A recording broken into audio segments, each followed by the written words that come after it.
I'm Alan Shiner. I'm head of the Israel Committee, if you don't know me, although I think everyone here probably does. But I'm glad you're here because I'm very eager to hear from Dr. Itzhak Brook, who was gracious enough to join us from Washington, D.C., where he is an adjunct professor at Georgetown University Medical School. He is a Navy veteran of 27 years, I think you just told me, 27 years. He retired from the Navy in 2006.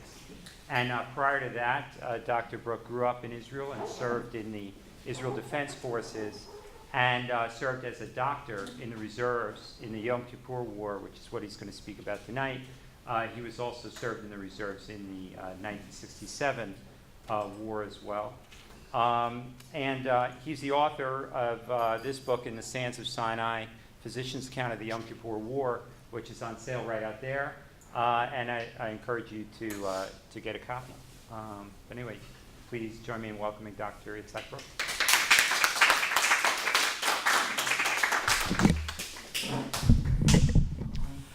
Thank you. Good evening to you. As you can hear and see, I have a rather challenging voice. I don't have vocal cords. I really don't like this one. I'm going to change it. What happened?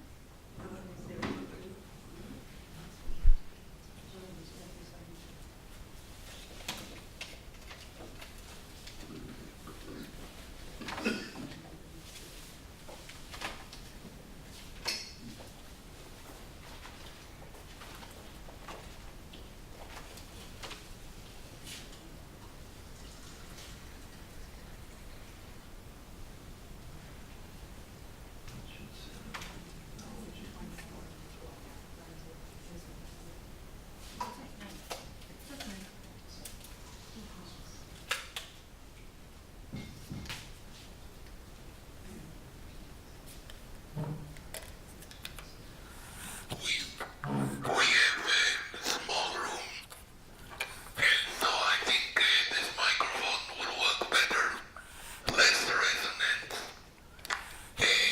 I'm happy to be here tonight and speak to you about my experiences in the Yom Kippur War. As you can see and hear, I have a rather challenging voice because I had throat cancer and I don't have vocal cords, but I can still speak, and hopefully you can understand me. The Yom Kippur War was one of the most sentinel moments in Israel history.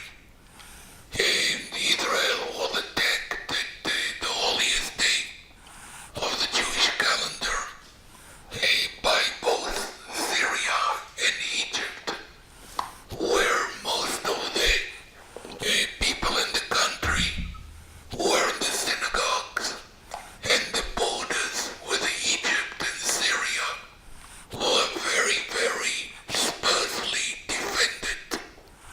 There were very few soldiers in the Suez Canal, only about 500 reservists that was spread over a 70-mile-long canal. And in the Golanite, fortunately, there were more soldiers. There were 2 battalions, and they were about 2,000 men, and they were fortunately the best battalion of tanks Israel had. And they actually were able to stop the Syrians in the northern part of the Golanite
the Israeli government and the Mossad that there is war imminent.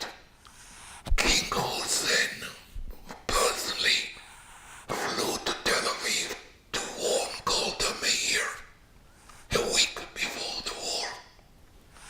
The Russians, who were advising the Syrian and Egyptian, sent their families back to Moscow 3 days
Egyptian and Israeli tanks engaged in the Sinai. It was the largest clash of armor since the World War II Battle of El Alamein. The Egyptian advance was contained. In the north, Israel turned the Syrians back to the 1967 lines and then continued to push deep into Syrian territory.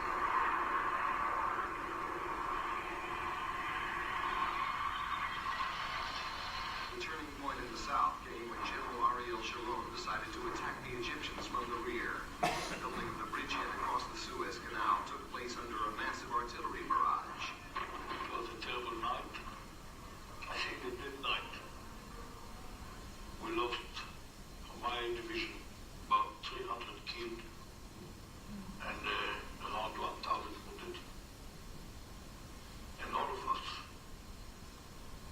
from soldiers to the division commander, we all were fighting there. Well, maybe the most terrible night I ever seen.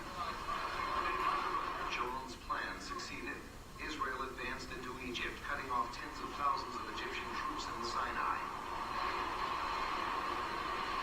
A ceasefire came into effect.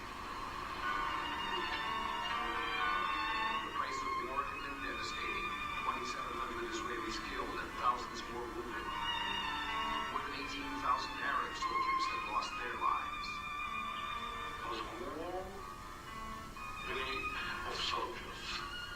Because the courage and the sacrifice they had to show was unbelievable.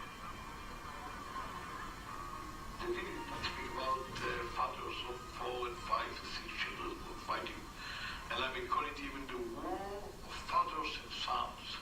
That history Israeli and may Egyptian officers record signed a ceasefire. one day that the initial step towards understanding, reconciliation, and peace in the Middle East began here at kilometer 101. The 1973 war left Israelis grim and somber.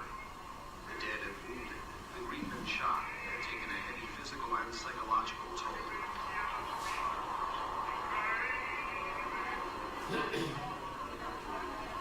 Soldiers and officers returning from the front were bitter.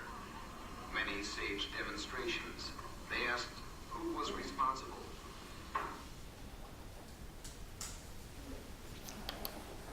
The country was in a state of shock after the war.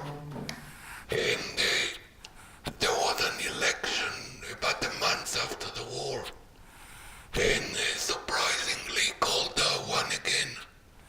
But she resigned about 3 months later. And Moshe Dayan also resigned.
and I